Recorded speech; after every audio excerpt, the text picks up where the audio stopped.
ផ្ទុយនឹងការដឹកនាំរបស់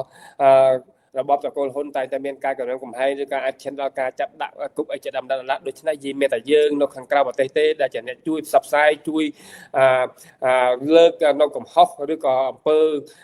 ខុសខើរបស់របបតកូលហ៊ុនសពថ្ងៃដែលធ្វើមកលើប្រជាពលរដ្ឋយើងបាទដូច្នេះប្រធានបទយើងយប់នេះយើងនឹងលើកយកដែលមានចំណងជើងថារបបតកូលហ៊ុនចោះទឹកកពើឡើងលើខ្លាបាទដូច្នេះប្រធានបទនេះវាមានអត្ថន័យវាទលំទលាយបន្តិចក៏ប៉ុន្តែ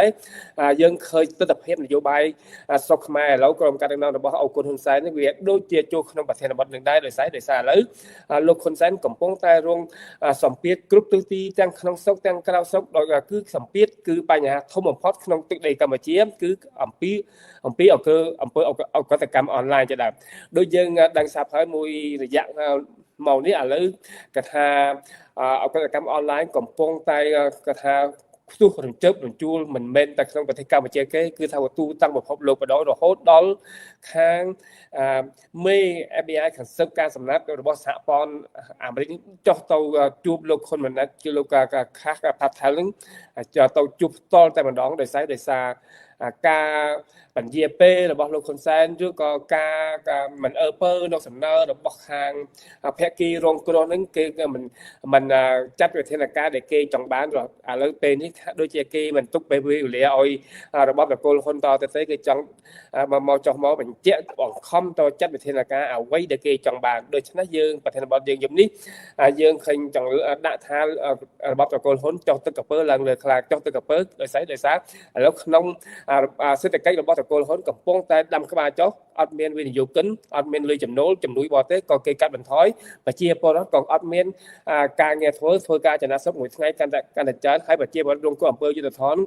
ពេញប្រទេសហ៊ុនសែនអត់មានជួយដោះស្រាយគាត់ទេហើយបញ្ហាឡើងកពើឡើងលើខ្លាំងឥឡូវឡើងរឿងបញ្ហា scam online ហ្នឹងឯងឥឡូវខ្ញុំចង់ឲ្យលោកយងផាត់ជួយបំភ្លឺបញ្ចុះតើដូចខ្ញុំបានលើកឡើងតិចចំពោះរបបកុងភ្នំពេញសប្តាហ៍ថ្ងៃនេះឥឡូវហាក់ដូចจะដើរផ្លោតហើយទៅចុះទឹកចុះទឹកក៏មិនហ៊ានចុះដោយសារកពើដល់ឡើងលើក៏មិនហ៊ានឡើងដែរខ្លាចឥឡូវក៏លន់សែនគួរតែជ្រើសរើសយកផ្លូវណាដើម្បីរកផ្លូវសុវត្ថិភាពឲ្យខ្លួនក៏ដូចរបបរបស់ខ្លួននេះបាទជំរាបសួរឲ្យសូមក្រាបថ្វាយបង្គំដល់ព្រះសង្ឃគ្រប់ព្រះអង្គហើយនឹងសូមគោរពបងប្អូនអ្នកស្នេហាជាតិទាំងអស់ដែលកំពុងតែស្ដាប់ពួកយើងទាំងអស់គ្នាវេកញែកនៅសភាសិទ្ធក៏បាននៅពាក្យស្លោកក៏បានគេថាចុះទឹកកពើបាទឡើងលើខ្លាបាទចូលផ្សារប៉ូលីសទៀតប៉ូលីសហ្នឹងគឺប៉ូលីសដូណាល់ត្រាំហ្នឹងឯងបាទអញ្ចឹងឥឡូវនេះកំពុងតែប្រទេសហ៊ុនសែនឮថាស្ទះបេះដូងផងដែលហ៊ុនសែនហ្នឹងហើយកូនចៅបងប្អូនគាត់ហ្នឹងកំពុងតែកាន់ទុកខ្លាំងមិនដឹងជាប៉ះអ្នកណាតណីទេឥឡូវនេះបងហ៊ុនសែននោះក៏ឡាយដែរថាខ្ញុំមានបងប្អូនតែប៉ុណ្ណេះទេអញ្ចឹងសាច់ផ្សេងដែលថាវាប្រព្រឹត្តអំពើអុក្រិតកម្មនោះគេថាសាច់ណាអត់ខ្លួនណាក្បាលហ្នឹងទេបាទអញ្ចឹងប្រហែលជាដឹងខ្លួនខ្លះហើយអញ្ចឹងឥឡូវនេះគាត់ភ័យនេះគេថាលួយគេតិនដល់តាមតិនក្រែលហើយព្រោះថាជិត50ឆ្នាំហើយដែលគាត់ធ្វើអំពើភេរវកម្មហ្នឹងណាបង្កើតក្រិតជនឆ្លងដែនមិនមែនតែឆ្លងដែនឆ្លងសមុទ្រទេតាមពិតទៅក្រិតជនហ្នឹងគឺថានៅក្នុងស្រុកនៅក្នុងប្រទេសហ្នឹងខ្លាំងជាងឆ្លងដែនទៀតបាទដូចថាយើងមើលគាត់បើកទ្វារឲ្យពួកក្រិតជនចិនឲ្យពួកក្រិតជនផ្សេងមកពីកុម្មុយនីវៀតណាមណាមកអុកឡុកនៅប្រទេសកម្ពុជាហើយការសម្លាប់ការធ្វើទុកបុកម្នេញដល់ប្រជាពលរដ្ឋខ្មែរស្លុតត្រង់ហ្នឹងគឺថាសាហាវមែនទែនបាទសាហាវមែនទែនមិនអញ្ចឹងគាត់អាងតែសម្លាប់អាងតែបាញ់បោះប្រជាពលរដ្ឋខ្មែរបានប៉ុន្តែដល់គាត់មកលូកដៃទៅខាងក្រៅប្រទេសអានោះគេថាឥឡូវនេះគេថាអ្វីដែលគាត់ធ្វើហ្នឹងបានផលមកហើយណាគេថាជាគេថាធ្វើល្អបានល្អធ្វើអាក្រក់បានអាក្រក់ណាយើងឃើញប្រហែលថ្ងៃនេះឃើញ FBI អាមេរិកកាំងទៅសួរទៅដោយថាទៅបញ្ជាបដ ឲ្យចាប់ពួកមេអុក្រិតជនក្រាក់ដើម្បីឲ្យអាមេរិកកាត់ទោសអញ្ចឹងណាបាទអញ្ចឹងឥឡូវនេះគេកំពុងតែកាត់ពីដើមហ្នឹងគេកាត់មេឃ tôi thế xa khá tôi bà lâu cắt mệt thom thom ai bà ở cái chi rứ đó chi rứ cao mình tên chi chứ rứ cao đó tên cô hôn xa này đó cái chi rứ tôi ở hai cái chập đàm đại rứ cao nữa cái là bọp hôn xa nâng đua đôi đây nhà đàm chơi tiêu nhưng chẳng sầm nua môi đi cái thà thua ơi bị chi chuân không màกราบประเทศจีนสักน้องประเทศเนี่ยได้เกิดกับปงตาจังบานกาพลักโดยูไอนะยูไอตั้งปีชนาปอมบวนโรย90 ปีได้ปันแต่ระบบอุกฤษจวนมวยนี้เวียบจ่อจันยิมนั่นเวียอังได้จันกุมนี้เวียอังยวนกุมนี้เวียอังพวกเพียเวียจวนนั้นกระกำโตรเวียจังบันระบบเวียสับไงรัวเนาโดยซาแต่ประพฤติอำเภอได้อุกฤษกรรมให้นั่งอุกฤษจวนจิตรานได้กำโตรระบบนี้ไอ้โรงเรียนเมียนจีบเราไม่ต่อไปเลยต่อไปกัดเฟอร์โดยในภูมิอย่างจันชนาได้เฟอร์ระบาไอ้สำลับบันบอกเก้นะก็ทำเป็นสัญเจียกัดเหมือนจบชนาเตะกัดนี้กัดทำเมียนสมเกรียมเมียนใส่กัดเจ้าแต่ใหญ่ประเดี๋ยวแต่มันเนี่ยกัดนึงบ้านในถ้ากัดกระปงแต่หลับสเทียดหลับเทียดแต่พี่ดาวไม่ใหญ่ไม่เมียนนาเธอตกบกในนี้ไปเรานี่ใหญ่จานเมียนปัญหาจานอเมริกาบานจอกตอนดอลลาร์ได้ยามุกเดียกัดหายตั้ง FBI ตั้งไอ้แต่ปฏิกรรมปีโลกโดนัลด์ทรัมป์กระทรวงการบอเต้นั่งเกกลมย้อยไปเรานี่เคยพอต่างจะมาหายเคยพอต่างจะมาดังท่า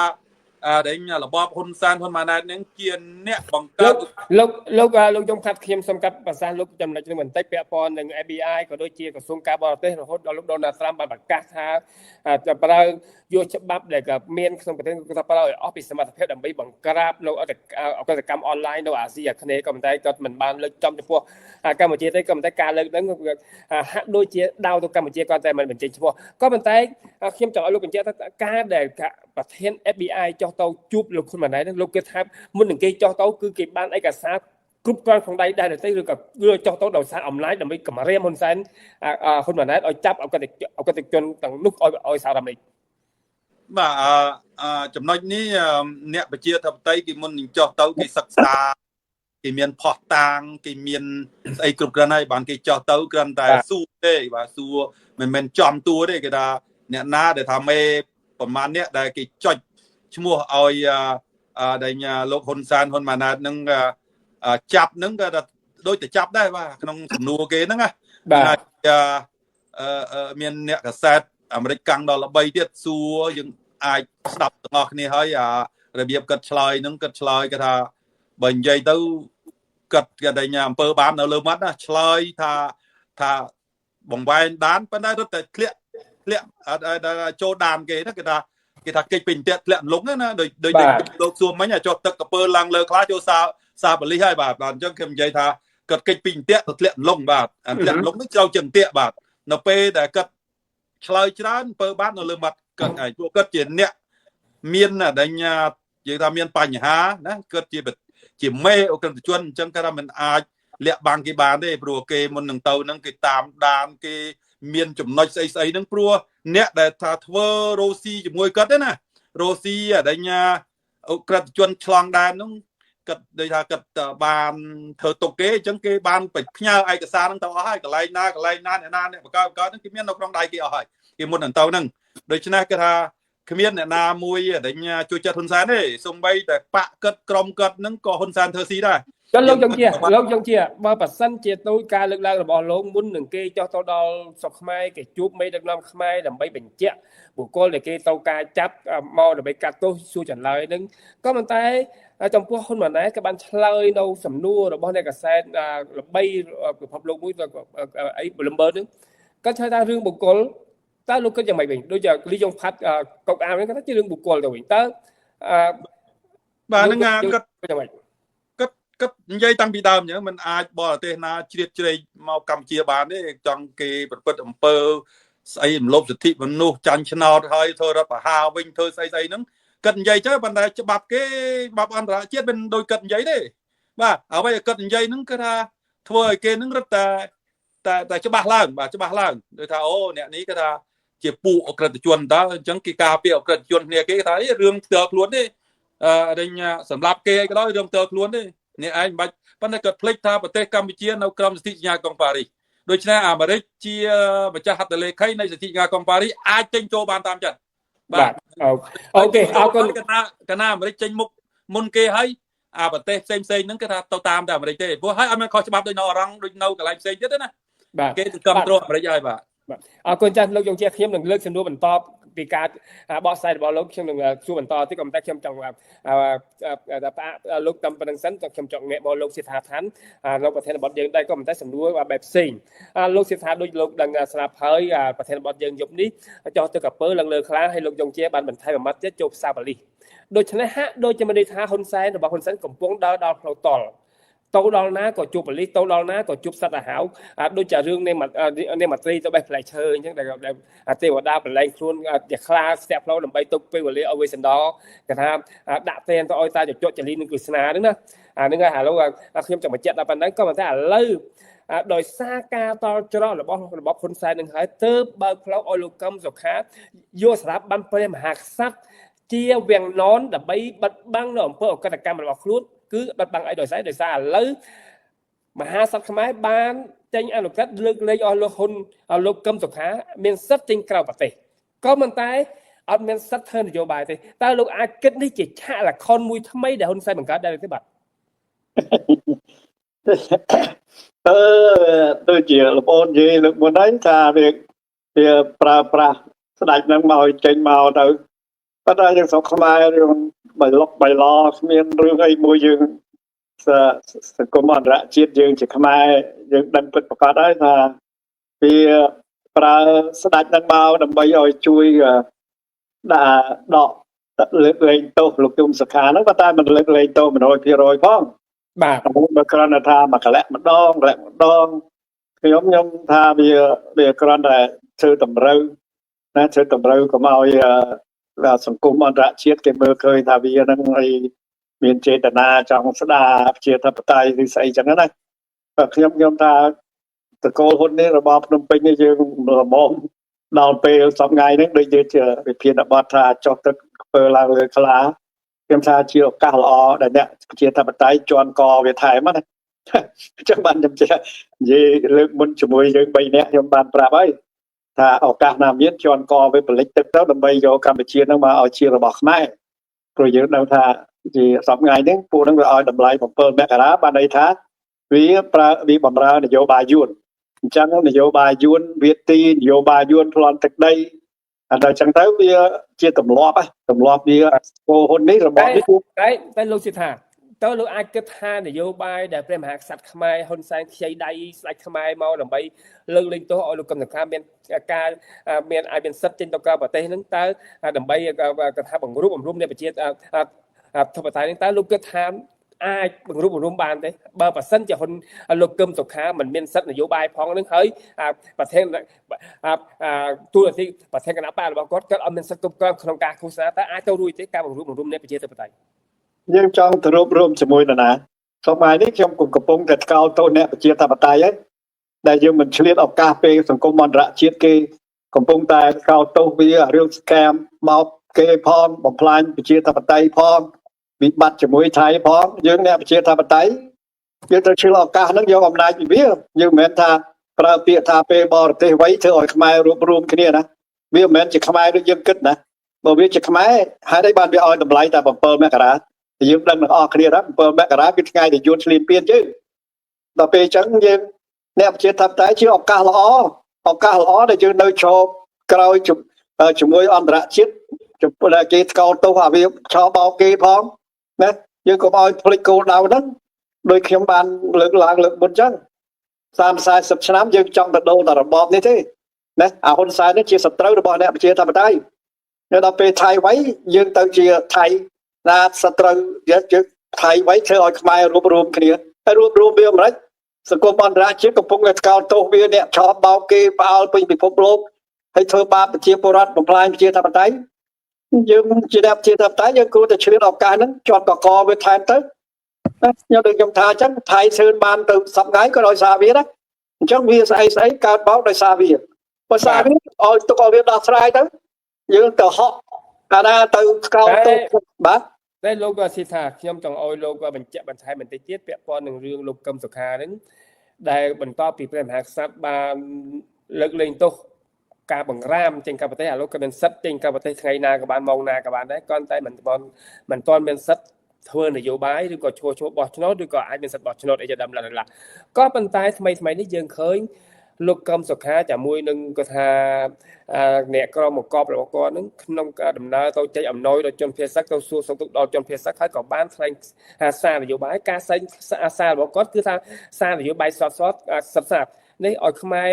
រួបរวมគ្នានេះប្រជាធិបតេយ្យរួបរวมគ្នាចុះហេតុអ្វីមិនឲ្យលោកព្រះមហាក្សត្រខ្មែរមិនលើកលែងទោសឲ្យលោកគូរងឈុនឲ្យមានសិទ្ធិធ្វើដំណើរចេញក្រៅប្រទេសផងទៅលោករងឈុនធន់ជាងលោកកឹមសុខាទៀតមិនមានសិទ្ធិចេញផុតពីក្រុងភ្នំពេញទេឥឡូវមកគាត់ចង់រួបរวมគ្នាអត់គាត់ទៅរួបរวมគ្នាជាមួយអាហ៊ុនសែនទៅនិយាយទៅអត់ដឹកលបលយកអីចឹងខ្ញុំកំពុងតែស្កោតទោសគាត់ទៅហើយយើងគេធ្វើបាបយើងបំពេញអ្នកប្រជាធិបតេយ្យសម្លាប់អ្នកប្រជាធិបតេយ្យយើងប្រើថាឥឡូវជាឱកាសខ្មែររួបរวมគ្នាយើងយកនិយាយខ្មែររួបរวมគ្នាអ្ហ្មងឲ្យវាស្ដារការបោះឆ្នោតឲ្យត្រឹមត្រូវចាប់លែងអ្នកប្រជាធិបតេយ្យមកធ្វើនយោបាយលប់ជ្រូកចឹងបានជាងើបមុខមិនរួចខ្ញុំធ្វើយើងវាអន់ហួសណាគេវាអន់ហួសអាតកូលហ៊ុននេះគ្មានស្អីក្រៅពីមកបំផ្លាញខ្មែរសម្រាប់ប្រជាធិបតេយ្យខ្មែរហើយពេលថៃវិញយើងប្រើពាក្យថាយើងគួរតែខ្មែររួបរวมគ្នាបើខ្មែររួបរวมគ្នាលោកកឹមសុខាឯងមិនសួរមើលណាអ្នកដែលទោសនយោបាយប្រហែលអ្នកហើយក៏វាមិនព្រមស្ដារប្រជាធិបតេយ្យមិនក៏ភ្លេចហើយរឿងណាសម្រាប់លោកលឹកកំយ៉ាណាសម្រាប់លោកកែមលីណាបំផ្លាញសង្គ្រោះជាតិណាសម្រាប់គុណសម្បត្តិណាជាកបត្រអក5អ្នកនយោបាយរបៀបនេះហើយបានជាយួនប្រយោជន៍ទឹកដីនោះធ្វើនយោបាយដូចជាកូនក្មេងដែលមិនស្គាល់សត្រូវពិតប្រកបខ្ញុំនិយាយដែរបងហើយខ្ញុំស្គាល់តូតហើយអន្តរជាតិគេកំពុងតែណាគេចាប់អារម្មណ៍ពីរឿងនេះទៅបំផ្លាញអា scam នៅក្នុងកម្ពុជានោះយើងនឹងបង្កបកាសឱកាសទៅវិញហក់ទៅរួបរวมជាមួយអាបោគេហ្នឹងបានថាធ្វើនយោបាយអញ្ចឹងហើយបានជាខ្មែរងើបមុខមិនរួចទឹកដីនេះនឹងបាត់ដែរខ្ញុំចង្អុលមុខលោកឯងខ្ញុំប្រាប់តែលោកឯងមិនឆ្លៀតឱកាសយកក្បាលអាហ៊ុនសែនចេញនិងអាយួនកតបអា CPP ចេញពីស្រុកខ្មែរនេះទឹកដីនេះនឹងបាត់នេះខ្ញុំប្រាប់ច្បាស់ទៅលោកឯងកុំឲ្យប្រើពាក្យថាខ្មែររួបរวมគ្នាពេលដែលគេវាយយើងសួរថាពួកនឹងមានឆន្ទៈជាខ្មែរពីណាមកបើវាជាខ្មែរវាមិនហើយវាទៅតត23ដុល្លារយក7មករាអញ្ចឹងហើយបើតាមសម្រាប់ខ្មែរគេលើកលំកំយ៉ាជាសមាជិកសង្គ្រោះជាតិអីលោកឯងជាសមាជិកសង្គ្រោះប្រធានសង្គ្រោះជាតិអីបាទមិនមែនសមាជិកទេជាប្រធានបកសង្គ្រោះជាតិផងហ្នឹងហើយលោកឯងភ្លេចហើយគេស្លាប់លោកលីកំយ៉ានោះធ្វើនយោបាយអញ្ចឹងហើយបាននៅក្រោមអាខ្វាក់ហ៊ុនសែនហ្នឹងប្រទេសជាតិនឹងបាត់ខ្ញុំបើមកបើខ្ញុំនិយាយថ្ងៃនេះខ្ញុំចង្អុលមុខខ្ញុំបើមកលោកឯងស្ដាប់សម្លេងខ្ញុំអត់តើលោកអាចគិតថានេះជា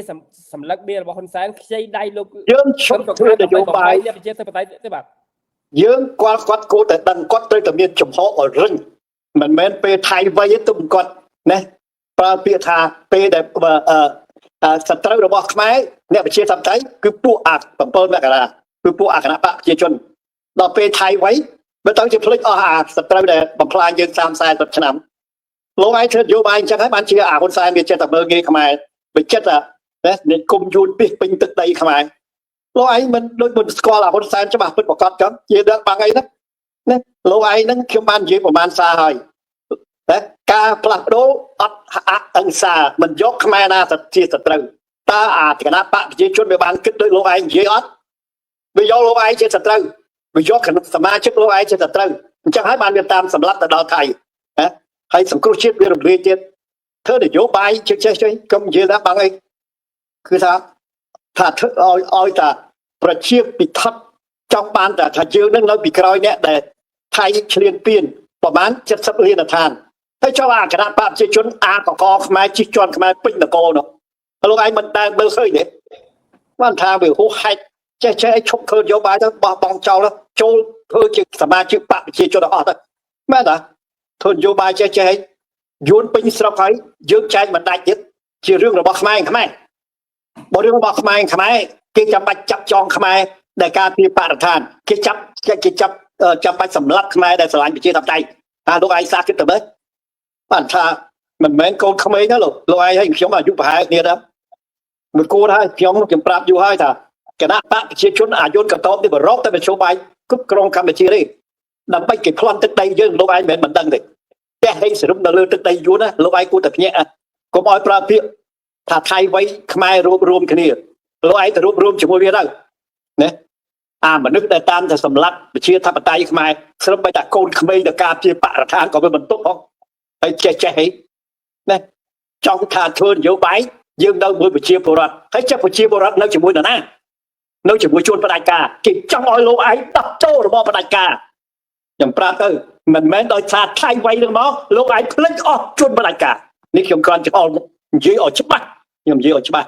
ខ្ញុំគិតថាលោកឯងស្គាល់តម្លៃប្រជាធិបតេយ្យពិតប្រាកដណាស់ដល់មែនតែនទៅលោកឯងអត់មានកំហុសអីសោះឲ្យគេអូសកកទៅឡើងតុលាការដោយកូនក្មេងចឹង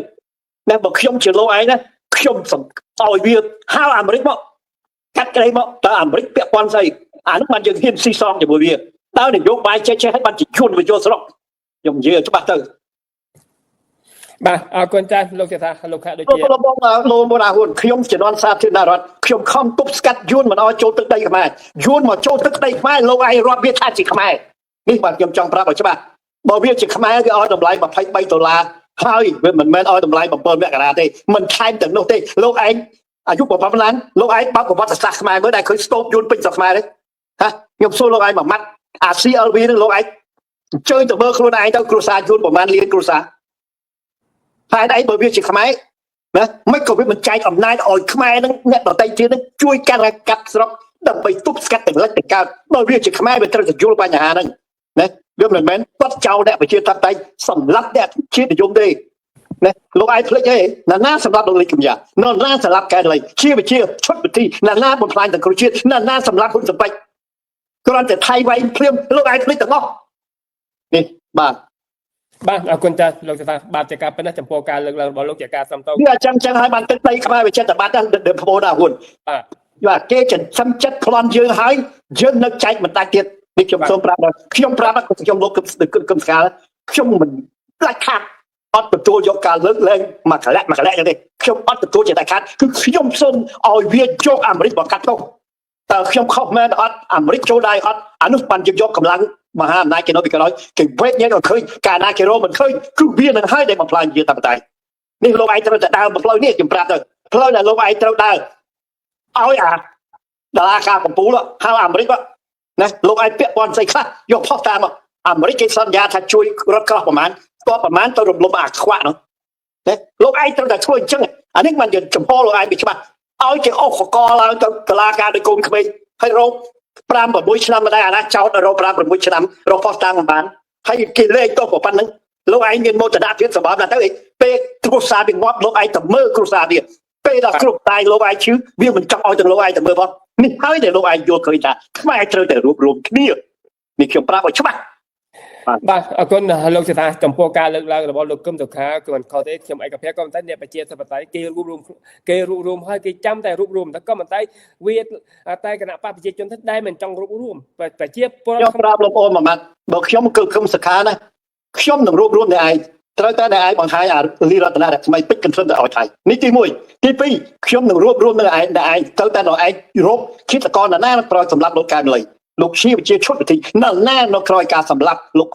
សង្គ្រោះជាតិហ៊ុនសំពេចឡាក់នឹងឡាក់មិនមែនគ្រាន់តែថៃវៃយើងភ្លេចអស់ណាតម្រូវឲ្យយើងរត់រួបរวมនឹងអាចោមសិទ្ធនឹងអាចោក្បត់ជាតិដែលបោកគេមកឲ្យពេញពិភពលោកនេះខ្ញុំគ្រាន់តែផ្ដាំធ្វើនយោបាយកុំឲ្យគិតរឿងលិបសការៈកុំឲ្យគិត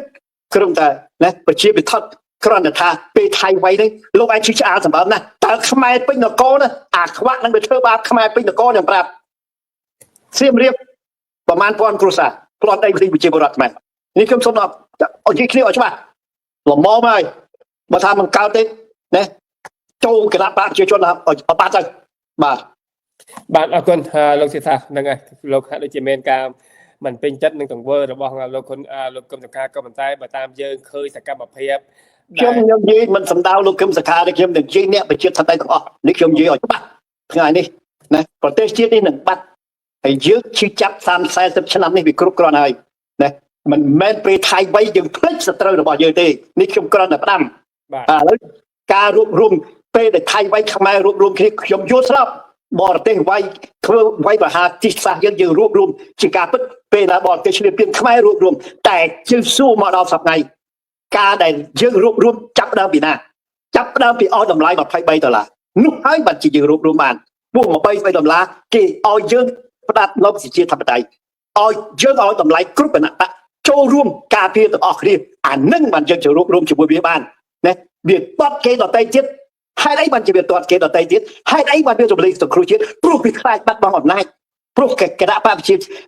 សង្គ្រោះជាតិមានគីឡូប្រហែលវាខ្លាចបាត់បង់អំណាចហេតុអីបានជាវាស្រឡាញ់អំណាចដែរដូចខ្ញុំបានប្រាប់ចឹងយួនបើគ្មានកញ្ចេះវាកាន់កាប់ខ្មែរអំណាចមិននៅក្នុងដៃវាគេមិនជប់ទឹកដីយើងបានគេមិនប្លន់ប្រៃឈើយើងបានទេលោកគឹមសខាគេមិនបញ្ចូលនិគមគេពេញដល់ CLV បានទេលោកឯងនឹងមានចំណែកនឹងជួយទឹកដីនេះបាត់នេះខ្ញុំជំរាបចំពោះលោកឯងផងនិងអ្នកប្រជាធិបតេយ្យដទៃទៀតដែលមើលសត្រូវបណ្ដោយច្បាស់នេះខ្ញុំនិយាយឲ្យច្បាស់ថ្ងៃនេះបាទបាទអរគុណចាស់លោកសេដ្ឋានអូខេឥឡូវខ្ញុំសូមស្រាយប៉ុណ្ណឹងសិនហើយក៏សង្ឃឹមថាប្រិយមិត្តនឹងបានស្ដាប់ប្រសាសន៍លោកសេដ្ឋានបកស្រាយពាក់ព័ន្ធនឹងឆាកល្ខោនមួយថ្មីទៅតែបង្កើតដោយ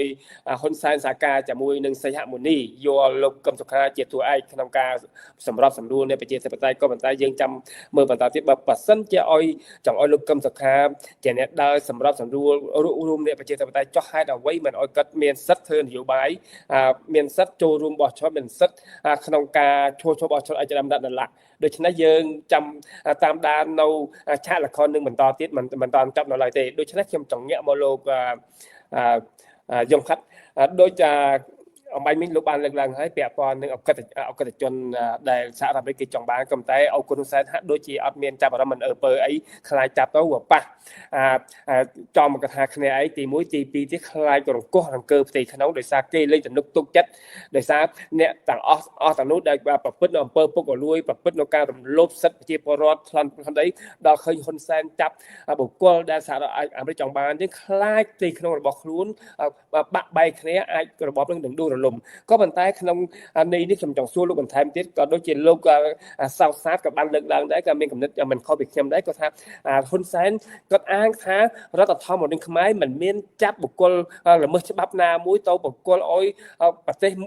ក្រៅប្រទេសកាត់ក្តីទេដូចជារឿងការលីរតនៈរស្មីជាមួយនឹងពេជ្រកឹមសុនឯកឧត្តមដល័ក្ខដែលហ៊ុនសែនប្រកាសថាមិនចាប់ពីអ្នកនឹងទៅឲ្យថៃកាត់ទៅទេរដ្ឋធម្មនុញ្ញខ្មែរមិនអនុញ្ញាតក៏ប៉ុន្តែ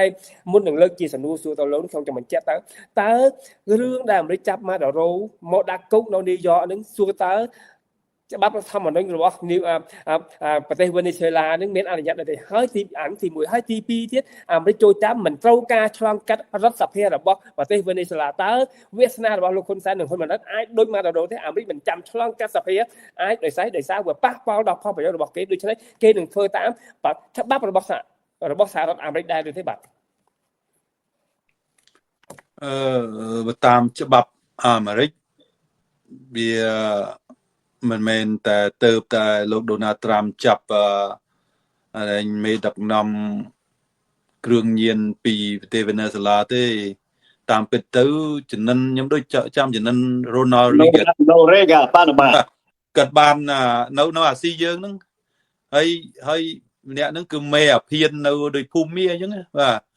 ចោះចាប់ដល់ហើយហ៊ុនសែនទោសខ្លាំងជាងនឹងទៀត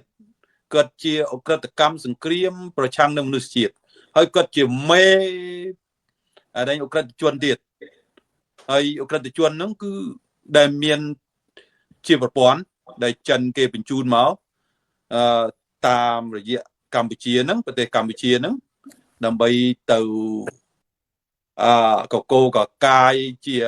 អក្រិតជនផងជាអ្នកស៊ើបអង្កេតយោការផងណាដើម្បីគេថាច្រើនណាស់ដែលបើតាម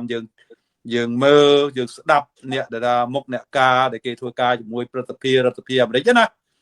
គេថាមិនមែនតែត្រឹមអក្រិតជនទេអាហ្នឹងវាជាមេយកស៊ើបការយកព័ត៌មានពីប្រទេសសេរីទៅឲ្យប្រទេសកុម្មុយនីសអាហ្នឹងវាធ្វើវិធានសនាវិឆេទកម្មនៅក្នុងប្រទេសកម្ពុជានៅក្រៅប្រទេសគ្រប់ពិភពលោកហ្នឹង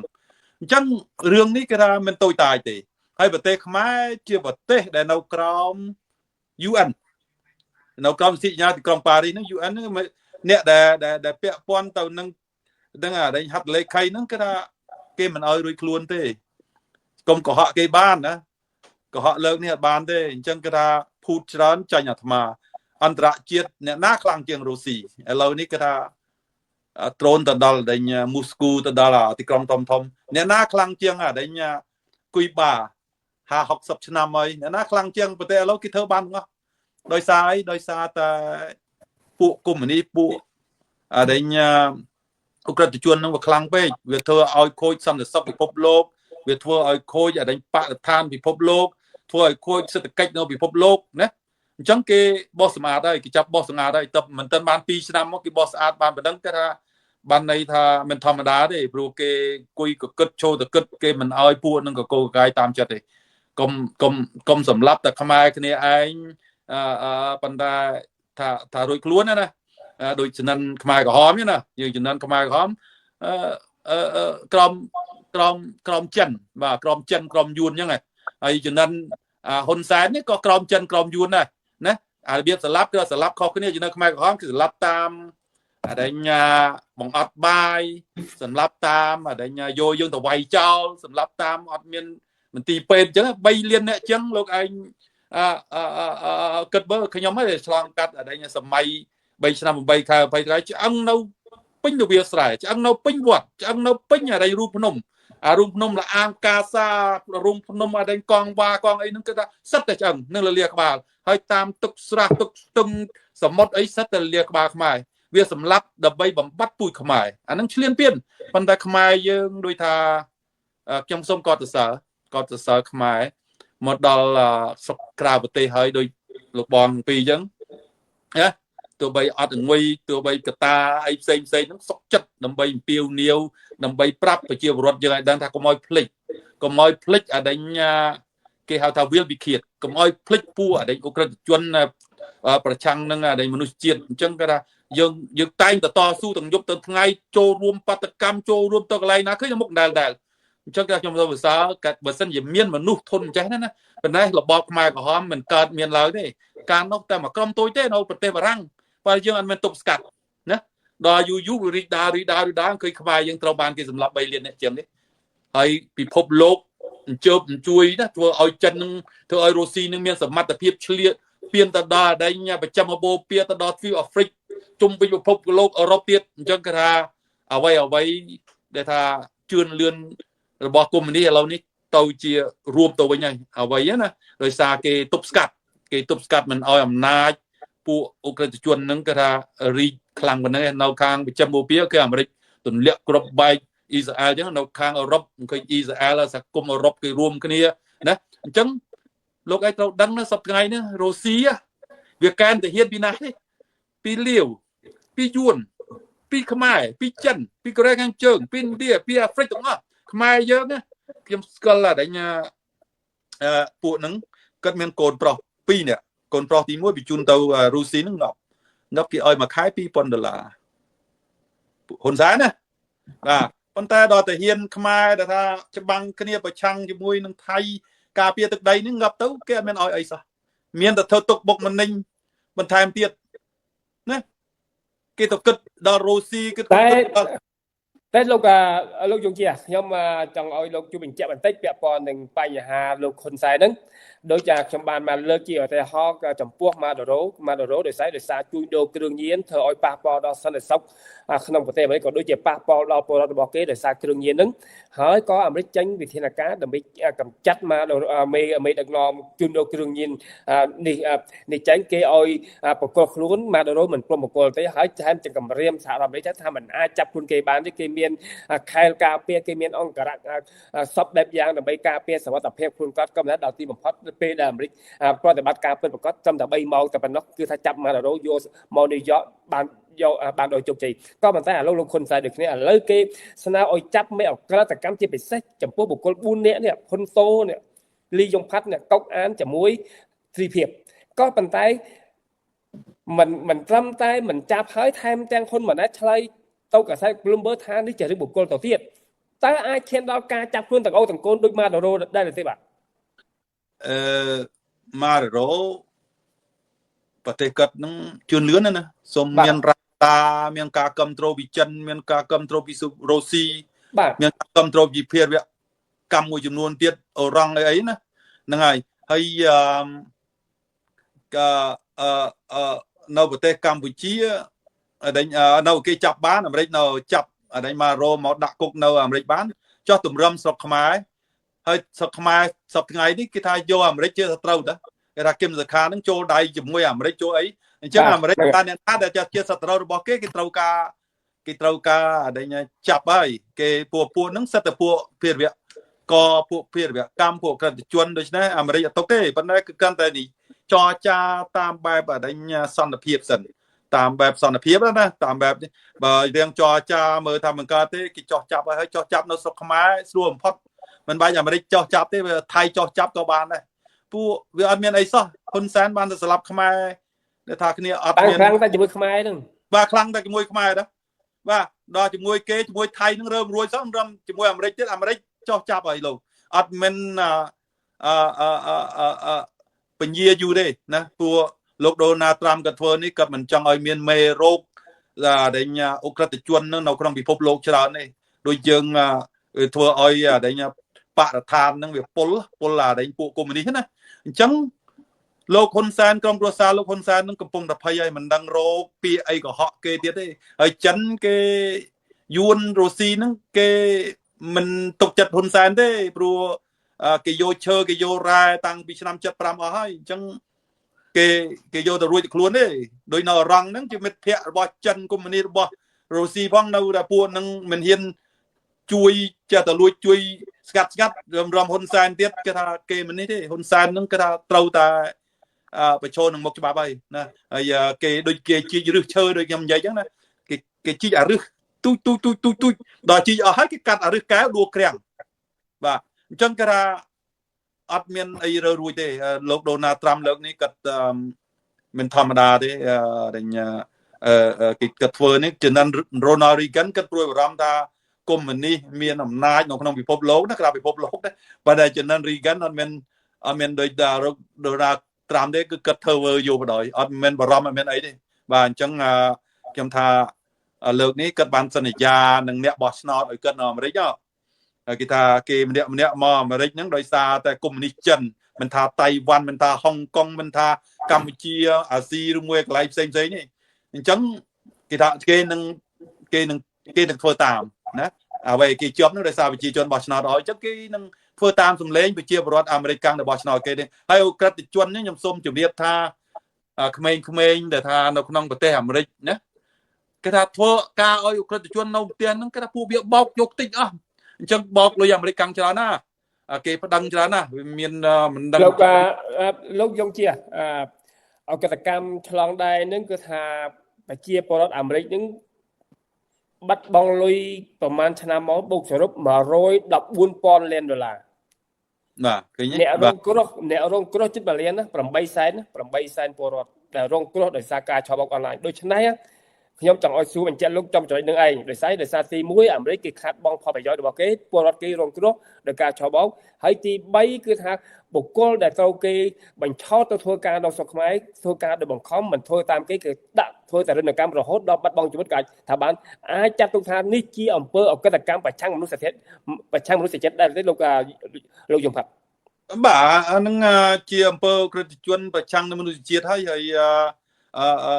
ស្រុកខ្មែរនេះធ្លាប់មានសញ្ញាបត្រសម្លាប់មនុស្សចំនួនខ្មែរក្រហមណា3លានអ្នកជននៅក្នុងឋានហើយចំនួនដែលសម័យរបបហ៊ុនសែននេះរបបអង់គ្លេសយើងនេះពុកកូននេះ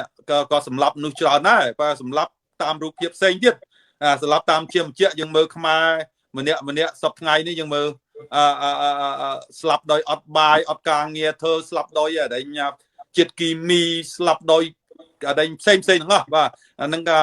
អ្នកណាហើយអ្នកណានៅពេញស្រុកខ្មែរគឺចិនហ្នឹងឯងសិតតែពួរស្កែមសិតតែពួរអក្រិតជនហើយខាងយួនកុម្មុយនីសហ្នឹងក៏មកហូរចូលពេញណាពេញណីហើយកងរថក្រោះយួនហ្នឹង 80% ហើយខ្មែរយើងកងស្មើយើង 20% ទេកងរថក្រោះយួនហ្នឹងគេថាពួតហ្នឹងពួកផ្កាយ3ផ្កាយ4អីស្អីហ្នឹងគេនៅក្រោមហ៊ុនសែនស្មើគេចូលចិត្តហ៊ុនសែនគេឲ្យបោះដៃសញ្ញាថាបងអើយបានទៅស្រុកខ្មែរប្រាប់អ្នកឲ្យដឹងផងថាសប្តាហ៍នេះគេថាយួនពេញណាពេញណីកន្លែងបើករថក្រោះបើកយន្តហោះបាញ់ភ្លើងធំស្អីយួនអស់យើងមើលថៃឆ្លៀនពៀនកម្ពុជាគ្មានអ្នកណាមួយបើករថក្រោះបើកយន្តហោះឬមួយស្អីមកជួយអន្តរាគមន៍ទាហានយើងដែល ថៃបាញ់ដ្រូនផងបាញ់អេសទីទីទម្លាក់គ្រប់បែបបាញ់ផ្លងគ្រប់បែបយ៉ាងគាត់ថាយើងសភាអដីញមេទាហានមួយរោមងើបបាញ់តវាមិនបាន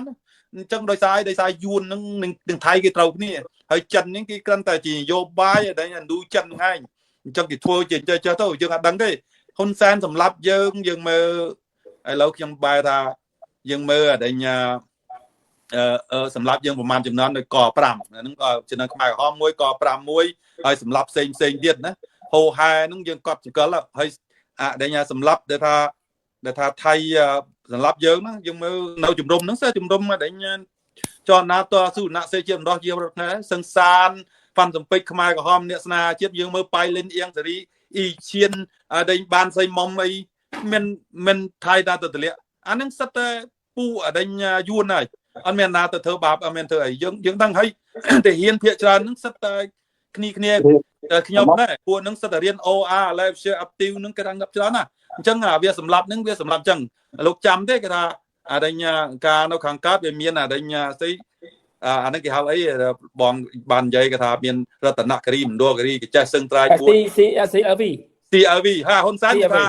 នៅខាងថៃក៏ដូចធ្វើដូចគ្នាដែរឥឡូវវាធ្វើហើយណាអា CLV នៅខាងថៃវាធ្វើណា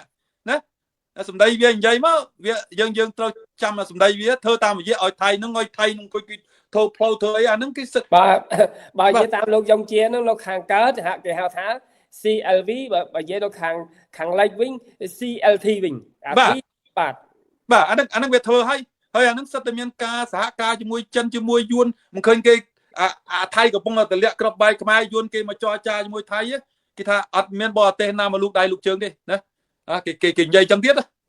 បាទហើយហ៊ុនសែនវានៅក្រោមក្លៀកយួននៅក្រោមអីធ្វើការឲ្យពួកយួនលើកបន្ទប់វាហ្នឹងវាស្ដាប់តែយួនទេហើយយួនហ្នឹងស្ដាប់ចិនអញ្ចឹងវាទៅតាមគ្នាខ្មែរយើងស្ដាប់មិនតែអត់ឃើញហ៊ុនសែនមកចែកអំណោយមកឃើញស្ដាច់អីមកចែកទឹកមកចែកអីមកធ្វើអន្តរាគមន៍អត់មានយកអដេញអេលីកុបទ័រយកអឡានអមឡង់មករំដោះគ្នាថារបួសបន្តិចទួចណានៅលើភ្នំអត់បាទៅអត់ឃើញទេណាអាហ្នឹងគេចង់ស្លាប់យើងហើយមុននឹងអដេញការសង្គ្រាមណាតែហ៊ានចាស់ដែលគ្នាតស៊ូ4 10 20 30ឆ្នាំណាអត់ឲ្យប្រាក់ខែគ្នា3ខែអត់ឲ្យ3ខែលុបឈ្មោះចោលអស់លីងដើម្បីងាប់ទៅអត់មានបញ្ជីនៅក្នុងហ្នឹងគេសម្លាប់មុនថៃសម្លាប់យើងទៀតអាហ្នឹងបានឲ្យគេសហការជាមួយគ្នាគេធ្វើគេសម្លាប់យើងបើខ្មែរយើងមើលអត់ទាន់ឃើញអញ្ចឹងខ្ញុំគិតតែប្រាប់ថាអដេញហ៊ុនសែននេះកិច្ចមិនផុតទេអញ្ចឹង ICC នេះបើយើងហៅថៃទៅគេថានឹងនេះហើយយើងទៅតើមិនម៉ាអីវាកំពុងតែភ័យហើយអញ្ចឹងប្រទេស UN នឹងនៅក្នុងនឹងផងស្អីក្នុងនឹងឲ្យតែអាមេរិកចូលហើយពីណាបណ្ដៃក៏ចូលតាមអាមេរិកដែរបាទអញ្ចឹងសូមអរគុណដល់ប៉ុណ្ណេះសិនបាទអរគុណច្រើនលោកយងផាត់ចំពោះការបកស្រាយនេះបាទជាការពិតណារឿងលោកហ៊ុនសែននេះបើតាមយើងសង្កេតមើលគោលនយោបាយរបស់សហរដ្ឋអាមេរិកហាក់ដូចជាកំពុងតែឡើងកណ្ដៅខ្លាំងកណ្ដៅដោយសាររឿងអីគឺដោយសាររឿងហ៊ុនសែនមិនព្រមអនុវត្តតាមសំណើរបស់គេដែលគេប្រាប់ថាប្រជាជនគេបានប៉ះពាល់រងគ្រោះដោយការឆបោកអនឡាញដែលមានកិរិយាឡៃធំនៅក្នុងទឹកដីកម្ពុជានឹងគេឲ្យបង្ក្រាបតែហ៊ុនសែនមិនធ្វើតាមឥឡូវយើងឃើញថាសហរដ្ឋអាមេរិកបានចេញមុខច្បាស់ហើយគឺថាផ្ញើមេគេទៅដល់ផ្ទះយើងនិយាយត្រង់បដ ாய் អត់មានទុកមុខទុកមាត់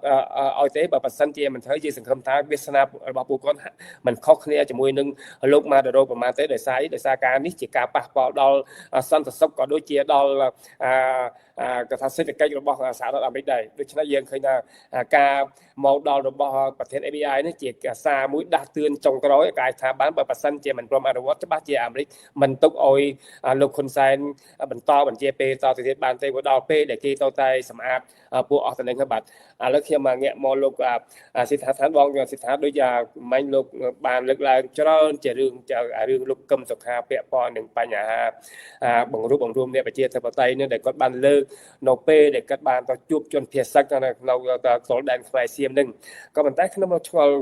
រឿងមួយក៏មិនអស់ចិត្តលោកលើកមិញបានលើកឡើងខ្ញុំក៏ឃើញយល់ឃើញមិនខុសពីលោកមកក៏តែខ្ញុំមិនអស់ចិត្តរឿងមួយតើបង្រួបរបៀបយ៉ាងម៉េចបើប៉ះសិនជាខ្លួនកាត់ដោះស្រាយមិនបានផងនោះបាទគាត់តាមមើលមិនដឹងគាត់ចង់មានន័យថាម៉េចគាត់ចង់ រួមខ្មែរដែលស្រឡាញ់ជាតិអ្នកជាធិបតេយ្យប៉ុន្តែយើងដឹងថាអ្នកជាធិបតេយ្យគាត់គ្មានដំណើរការល្អទេគាត់គ្មានសេរីភាពទេក្នុងការដឹកនាំរបស់តកូលហ៊ុននេះគេយកអំណាចក្នុងបកគេក្រុមគេទៅតែបកប្រជាជនបានគេរាប់ជាខ្ញុំជួនកាលខ្ញុំគិតថាខ្ញុំវាវិនិច្ឆ័យខុសក៏អាចថាបានជួនកាលគាត់និយាយសម្ដៅទៅអ្នកជាធិបតេយ្យគាត់មិនមែននិយាយសម្ដៅទៅរូបរួមជាមួយបកប្រជាជនទេប៉ុន្តែអត្ថន័យគាត់វាមិនដឹងបានន័យថាម៉េចប៉ុន្តែបើគាត់ចង់ទៅរួបរวมជាមួយតកូលហ៊ុនបកប្រជាជនហ្នឹងគឺខ្ញុំគិតថាវាខុសស្អីដែលជានយោបាយដែលវាទៅបង្រឹងអំណាចឲ្យបកប្រជាជនទៅវិញណាប៉ុន្តែតាមពិតទៅបើគាត់និយាយហ្នឹងគាត់សំដៅទៅអ្នកដែលបេះដូងប្រជាធិបតេយ្យចឹងជួនកាលខ្ញុំក៏វិនិច្ឆ័យខុសក៏អាចថាបានដែរណាបើគាត់និយាយថាកំតែលោកជាថាចំពោះខ្លួនគាត់ផ្ទាល់គឺថាមិនតន់បានលើកលែងទោសទាំងស្រុងទេទាំងទោសហាមគាត់ចូលធ្វើនយោបាយជាដើមនឹងក៏ប៉ុន្តែអាចប្រជាជនខ្មែរតាមការអំពាវនាវរបស់គាត់ទេឬក៏តែនេះជាកថាដោយសារនយោបាយតលច្រករបស់ហ៊ុនសែនខ្ចីដៃកិនសុខាកថាធ្វើនយោបាយប្រជាបដិអសន្នសិនតម្រាំតែខ្លួនរួមពិធីដោះសារជាមួយខាងអន្តរជាតិពាក់ព័ន្ធនឹងបញ្ហារីស្កែមនេះបាទវាអាចគេប្រើអត្តពលគាត់ឲ្យគាត់យកក្នុងករណីដែលគាត់ជាអ្នកប្រជាធិបតេយ្យនេះគាត់យកសម្លេងអ្នកប្រជាធិបតេយ្យហ្នឹងឲ្យរួបរวมគ្នាហើយគាត់ចង់បានន័យថាអ្នកប្រជាធិបតេយ្យឬក៏រួបរวมជាមួយពួកដែលកាន់អំណាចរបស់តកូលហ៊ុនណាបាទហើយខ្ញុំថាដោយលោកពលលើកឡើងវាត្រឹមត្រូវហើយព្រោះគាត់គ្មានសិទ្ធិអីទេព្រោះគេឲ្យសិទ្ធិគាត់មិនទាន់ពេញលេញទៀតផង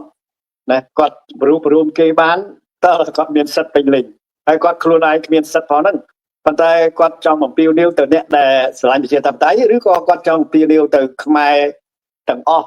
ណាក្នុងគណៈបកចង់រួបរวมជាមួយតកូលហ៊ុននេះខ្ញុំថាចំពោះអ្នកជាធិបតេយ្យពេលណាឱកាសដែលយើងមានណាគឺយកអំណាចពីវាគឺយើងឃើញថាវាសប្តាហ៍នេះវាកំពុងតែចុះទឹកឡើងចុះទឹកកពើឡើងលើខ្លាគឺយើងឆ្លៀតអំណាចយើងយកឆ្លៀតឱកាសនេះដើម្បីយកអំណាចពីវាអញ្ចឹងយើងអត់ត្រូវដើរនយោបាយណាមួយរួបរวมជាមួយនឹងគណៈបកដែលគេគ្មានចិត្តជាអ្នកប្រជាធិបតេយ្យដែលគេគ្មានចិត្តថាមកការពារទឹកដីខ្មែរការពារប្រយោជន៍ខ្មែរទេអញ្ចឹងខ្ញុំអាចគិតខុសថាសម្ដីគាត់សម្ដៅតែអ្នកប្រជាធិបតេយ្យគាត់ថាបានឬក៏សម្ដីគាត់ពេលដែលថៃវ័យហ្នឹងយើងខ្មែរទាំងអស់គ្នានឹងរួបរวมគ្នាហ្នឹងរួមទាំងបកប្រជាជនដែរកាលណាខ្ញុំថាបើគាត់បាននយោបាយហ្នឹងគាត់ជួយពង្រឹងអំណាចឲ្យហ៊ុនសែនច្រើនជាងជួយអ្នកប្រជាធិបតេយ្យព្រោះយើងដឹងហើយប្រជាបទយើងគឺតើទឹកឡើងចុះទឹកកពើឡើងលើខ្លាពេលអញ្ចឹងហើយបានខ្ញុំថាជាឱកាសរបស់អ្នកប្រជាធិបតេយ្យជន់កវាបន្ថែមណាពេលដែលអន្តរជាតិគេចុះទៅរក scam online លក្ខណៈគឺតកូលហ៊ុននេះជាមានឈ្មោះអាក្រក់ណាស់ម្ល៉េះហើយយើងអ្នកប្រជាធិបតេយ្យដាច់ខាតយើងកុំឲ្យយកខ្លួនយើងទៅប្រឡូកប្រឡាក់ជាមួយវាអានេះចំពោះខ្ញុំអារម្មណ៍ត្រង់ហ្នឹងឯងអញ្ចឹងហើយបានខ្ញុំមានអារម្មណ៍ដូចនិយាយទៅដូចថាវាចូល emotional ដូចថាវាចេញមកជាដូចថាវាខ្ញុំខ្ញុំគិតថាបើគាត់ទៅអញ្ចឹងគឺគាត់ខុសហើយលោកស៊ីថាថាលោកមានឃើញការចម្លែកទេចម្លែកចំពោះបុគ្គលហ៊ុនសែននេះហ៊ុនសែនតែងតែគម្រាមប្រជាជនឯងមួយហើយគម្រាមបរទេសទៀតបើសិនជាហ៊ុនសែនមានចន្លោះជាមួយអ្នកនយោបាយក្នុងប្រទេសកម្ពុជាក៏តែងតែគម្រាមថានេះខាងក្រៅកំលុកដៃយកអសោះរឿងផ្ទៃក្នុងរបស់ប្រទេសកម្ពុជាក៏ប៉ុន្តែឥឡូវពេលនេះគឺប្រធាន FBI ចូលដល់ប្រទេសកម្ពុជាចុះហេតុអ្វីមិនឃើញហ៊ុនសែនចេញប្រតិកម្មឬក៏ចេញសារអ្វីមួយពាក់ព័ន្ធនឹងប្រធាន FBI របស់សហអាមេរិកចូលទៅក្នុងប្រទេសកម្ពុជារបស់យើងនេះរឿងដែលតកូលហ៊ុននេះខ្ញុំគិតថាជាឆ្កែតលច្រកហើយព្រោះវាធ្លាប់តែបោកពលរដ្ឋខ្លួនឯងបានឥឡូវនេះវាបោកដល់សង្គមអន្តរជាតិអានោះជាឱកាសល្អចំពោះអ្នកប្រជាធិបតេយ្យជាងដើរនយោបាយយ៉ាងម៉េចណាយកអំណាចពីវាគឺយើងនៅជាមួយអ្នកដែលគេស្កោតទៅវាណាអញ្ចឹងបានខ្ញុំថាកុំឲ្យដើរនយោបាយទៅប្រឡូកប្រឡាក់ទៅជួយដោះស្រាយបញ្ហាដែលវាអ្នកបង្កើតនេះវាអ្នកបង្កើតឲ្យមានជាឆោបោកវាជាអ្នកបំផ្លាញនៅប្រជាធិបតេយ្យហើយដល់ពេលវាមានបញ្ហាវាបកកឱកាសហើយយើងបកកជាងស្រ័យថាជាឱកាសល្អដែលខ្មែររួមគ្នាពេលបរទេសឈ្លានពានអានឹងជានយោបាយមួយដែលយើងមិនអាចយកជ័យជំនះពីរបស់ផ្ដាច់ការបានទេ ណាព្រោះថោកទាបអស់នេះគឺថាឱកាសណាមានជន់កវាបន្ថែមអានេះចំពោះខ្ញុំព្រោះវាមិនដែលគិតយើងជាខ្មែរទេបើវាជារាប់យើងជាខ្មែរគឺវាឲ្យតម្លៃ$23មកដល់សប្តាហ៍លោកប្រធានក៏នៅស្រុកខ្មែរខ្ញុំក៏ចុះស្រុកខ្មែរបានលោកអូនក៏ចុះក៏បានពួកយើងអ្នកប្រជាធិបតេយ្យយើងខ្លាចទាំងបាត់ទាំងលិចទាំងកើតយើងស្រឡាញ់ចូលរដ្ឋខ្មែរដូចគ្នាយើងស្រឡាញ់ពលរដ្ឋខ្មែរឲ្យសិទ្ធិស្មើគ្នាចំពោះបកប្រជាជនគេឲ្យសិទ្ធិតាណាដែលក្រុមប្របកគេលើកដំកើងតែបកគេពួកគេណាហើយបកពួកគេហ្នឹងវាចេញមកពី7មករាដែលយកឆ្លៀនពៀនទៅទៀតនោះហើយបានតែខ្ញុំតែងថាពួកនេះយើងមិនអាចទៅរួបរวมឬក៏ស្អីបានជាមួយទេព្រោះវាជាចេតនារបស់គេគឺគេចង់បានទឹកដីយើងនៅគេចង់បានទឹកដីយើងចឹងហើយបានជាគេឲ្យគ្នាគេទៅឲ្យហ៊ុនសែននេះវាក្រាញបើវាហ៊ុនសែននេះជាខ្មែរណាពេលដែលគេចែកនាយករដ្ឋមន្ត្រីទី2គឺវាអត់មានត្រូវការចាំបាច់ធ្វើរដ្ឋប្រហារទេខ្ញុំបានប្រាប់វាហើយថាការធ្វើរដ្ឋប្រហារ97នេះគឺវាទទួលបញ្ជាពីយួនហាណូយប្រាប់វាថាទៅអំណាចនៅក្នុងកញ្ចក់វាបានយួនវាគ្រប់គ្រងយើងបានមកដល់សប្តាហ៍អញ្ចឹងចេតនារបស់គណៈបកប្រជាជនគឺចេតនារបស់យួនអញ្ចឹងយើងជាខ្មែរអ្នកជាប្រជាធិបតេយ្យលោកកឹមសុខាត្រូវចែកឲ្យដាច់ណាចែកឲ្យដាច់ឱកាសណាមានយកអំណាចតកោហ៊ុនណាបំបត្តិនៅគណៈបកប្រជាជនគឺថាយកអត់ត្រូវការកម្ពុជាបាទលោកគាត់ថាឱកាសនេះជាឱកាសល្អដែរសម្រាប់ពលរដ្ឋខ្មែរដែរទេដែលហ៊ុនសែនកំពុងចោទផុងក្នុងសង្គ្រាមអនឡាញនេះបាទវាជាឱកាសល្អចំពោះពលរដ្ឋខ្មែរចំពោះអ្នកប្រជាធិបតេយ្យព្រោះវាបោកយើងវាសម្លាប់យើងវាបោកសង្គមអន្តរជាតិហើយយើងអ្នកប្រជាធិបតេយ្យដាច់ខាតខ្ញុំសូមផ្ដាំម្ដងទៀតដាច់ខាតអត់មានឱកាសនេះយើងយកអ្នកប្រជាធិបតេយ្យទៅរួបរวมជាមួយពួកដែលគេបំផ្លាញជាតិទៅរួបរวมជាមួយអ្នកដែលបំផ្លាញសេចក្តីសុខពិភពលោកបំបោកគេពេញពិភពលោកទេវាធ្វើឲ្យឈ្មោះយើងអ្នកប្រជាធិបតេយ្យនឹងវាអន់ហើយនយោបាយក៏មិនជានយោបាយដូចជាកំដរវាជួយបង្រឹងអំណាចឲ្យវាអញ្ចឹងហើយយើងចំណាំមើលឲ្យតែពួកគណៈបកប្រជាជនវាមានផលវិបាកវាស្រែកយកយើងបកគប់ផ្កាឲ្យយើង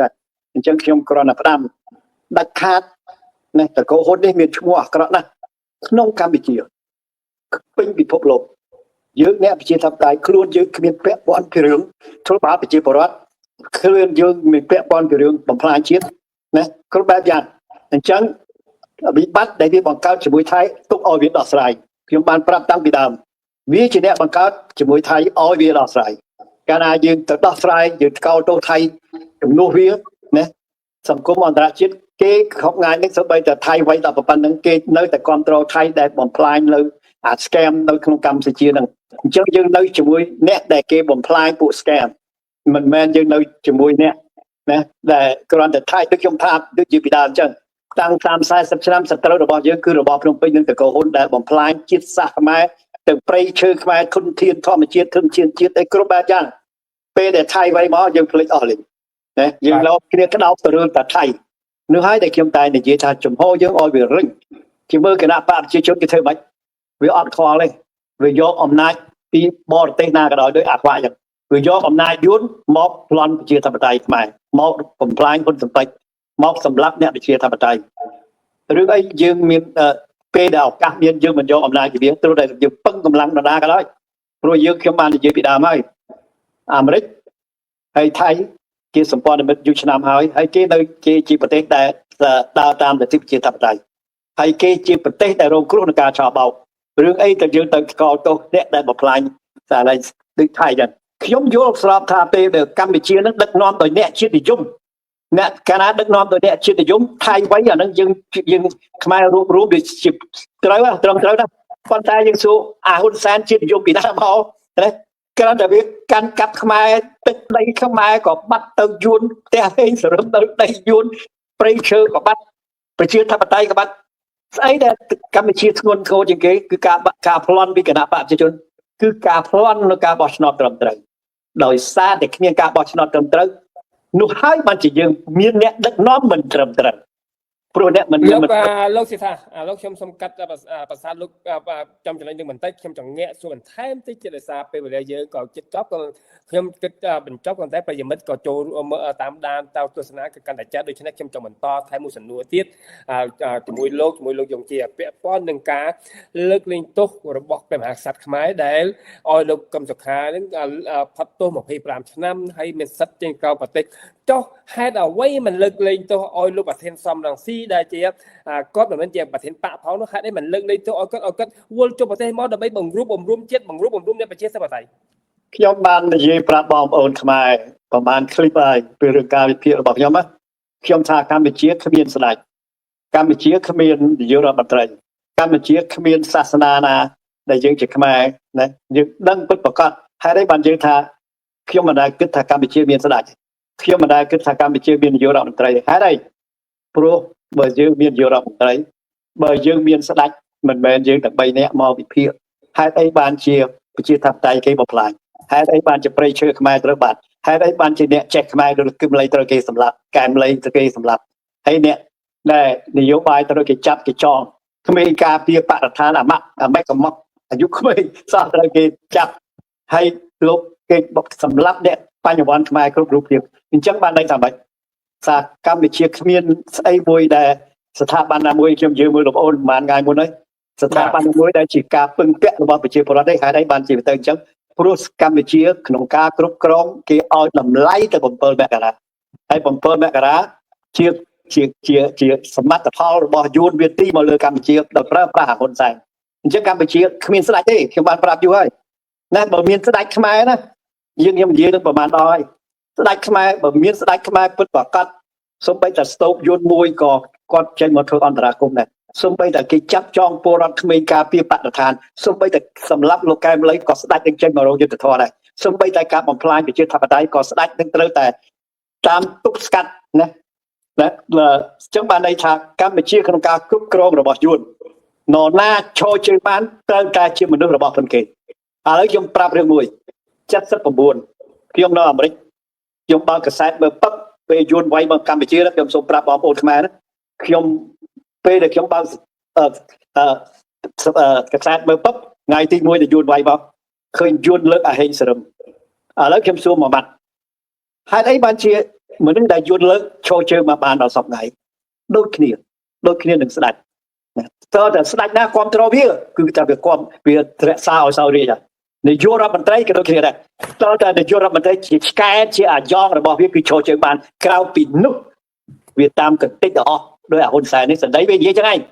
តាមកន្តិចវាអស់ងើប131ងើប232នឹងហើយបានខ្ញុំថាកម្ពុជាស្អីសិតតែជាការរៀបចំរបស់ប្រទេសជិតខាងបើហិច្ចតាគេអញ្ចឹងហើយបានជាយើងសពថ្ងៃនេះកម្ពុជាកាន់តែបាត់ទៅហើយខ្ញុំបានប្រាប់ហើយមិនបាក់មើលប្រវត្តិសាស្ត្រទេហេតុអីបានជាកម្ពុជាបាត់បងប្អូនមើលតែបច្ចុប្បន្នទៅដឹងហើយមនុស្សដែលឈរជើងបានក្នុងរបបមួយដែលគេឲ្យតម្លៃទៅយួនឈ្លាមពាន7មករាបានន័យថាមនុស្សទាំងអស់នោះគឺជាមនុស្សរបស់ខ្លួនគេសាសនាក៏ដូចគ្នាដែរប្រសងណាដែលការពារប្រជាពលរដ្ឋខ្មែររត់ចោលស្រុកចាប់ឲ្យសឹកទាំងយប់ទាំងថ្ងៃនេះហើយបានខ្ញុំប្រាប់ថាកុំឲ្យគិតថាកម្ពុជាមានស្ដេចនេះទី1ទី2កុំឲ្យគិតថាកម្ពុជាមាននាយករដ្ឋមន្ត្រីមនុស្សទាំងអស់នោះសិតជាមនុស្សរបស់គេយើងមើលប្រហែលថ្ងៃមុនឃើញទេអាហេងសរឹមគេចេញមកអូសម្ដេចចក្រីហេងសរឹមអីណាហើយយើងសួរថា79មកដល់ឥឡូវ40 50ឆ្នាំហើយណាមនុស្សរបស់យួនឈរជើងបានទាំងអស់យើងជាខ្មែរល្មមឈប់ឆ្ងល់ហើយទឹកដីនេះនឹងបាត់មកឈោបាយណាក៏ដោយយកគណៈបកប្រជាជនចេញពីស្រុកខ្មែរហើយរំលាយចោលអត់ខ្មែរណាអត់ខ្មែរយើងអត់មានត្រូវការគណៈបកណាដែលបរទេសគេបង្កើតមកឲ្យប្លន់ទឹកដីយើងទេគណៈបកប្រជាជនបង្ហាញនូវភាពគ្រប់គ្រាន់ជាបំណងរបស់យួនតាមសម្លាប់និងប្លន់ខ្មែរជាការពិតនេះហើយបានខ្ញុំថាខ្ញុំគ្មានមោទនភាពខ្ញុំគ្មានឲ្យតម្លៃណាទាំងអស់កាលណាដល់រដ្ឋ